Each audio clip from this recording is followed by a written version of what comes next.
மீண்டும் மீண்டும் அப்படின்ற மாதிரி இருக்குங்க. திருப்பியும் 90 பைசா கிட்ட பெட்ரோல் விலையே ஏற்றிருக்காங்க.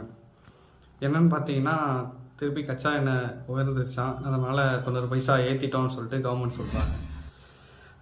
நம்ம மோடி அவங்க என்ன பண்ணிடுறாங்க, உலக சுற்றுலா போயிட்டுருக்காங்க.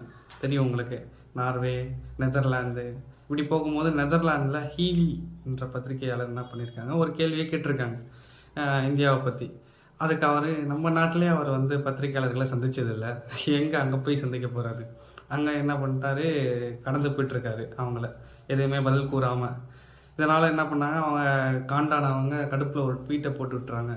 இந்தியா நார்வே பத்திரிகை சுதந்திரத்தில் முதலிடத்தில் இருக்குது, நீங்கள் என்ன இப்படி பண்ணுறீங்க அப்படி சொல்லிட்டு ஒரு ட்வீட்டை போட்டு விட்டாங்க. இது வைரல் ஆகிடுச்சு.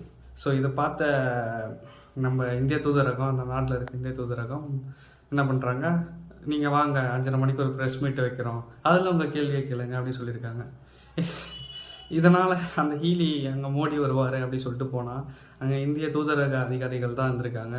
இதில் இன்னும் செம்ம கடுப்பானவங்க, செம்ம காட்டமாக சில பதிவுகளை போட்டிருக்காங்க. அது இன்னும் சமூக வலைதளத்தில் வைரலாக போயிட்டுருக்கு.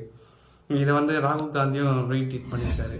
சப்ஸ்கிரைப் மட்டும் பண்ணிடுங்க, சப்ஸ்கிரைப் ஒரே ஒரு சப்ஸ்கிரைப், ஓகே, மறக்காதீங்க. நெக்ஸ்ட்டு பார்த்தீங்கன்னா, நம்ம சீமான் அவர்கள் ரொம்ப நாளைக்கு அப்புறம் வெளியே உலகத்துக்கு வந்திருக்காரு. அதாவது எலெக்ஷனுக்கு அப்புறம் முள்ளிவாய்க்கால் நிகழ்வு தான் நேற்று பேசியிருக்காரு. அங்கே பார்த்தீங்கன்னா 10 கோடி 10 லட்சம் கோடி கடன் இருக்கிறது கூட முதலமைச்சர் வேட்பாளர் என்ன விஜய்க்கு தெரியல. நான் இதுதாங்க 10 லட்சம் கோடி இருக்குது, அதனால தான் நான் இலவசங்களை அறிவிச்சுட்டு இப்போ 10 லட்சம் கோடி கடன் இருக்குன்னா எப்படி அப்படி சொல்லிட்டு ஒரு பூர்வமான ஒரு கருத்தை விஜய் மேலே வச்சுருக்காரு. இதை விஜய் எப்படி சொல்கிறான்னு பார்ப்போம். வழங்க போல தாங்க விஜய் நிறைய பேரை சந்திச்சுட்டு இருக்காரு. இன்றைக்கும் இந்த திருநங்கைகள் அன்று மாற்றுத்திறனாளிகள் இவங்களுக்கான ரெப்ரசன்டேட்டிவ் அவங்கள மீட் பண்ணியிருக்காரு. அவங்களுக்கான குறைகள் என்ன அப்படின்னு சொல்லிட்டு கேட்டு அதுக்கான திட்டங்களை வகுப்பார் போல். இது சீக்கிரமாக செயல்படுத்தினா நிறைய பேருக்கு நல்லது இருக்கும். ஓகே, பார்ப்போம். சப்ஸ்கிரைப் பண்ணிடுங்க மறக்காமல்.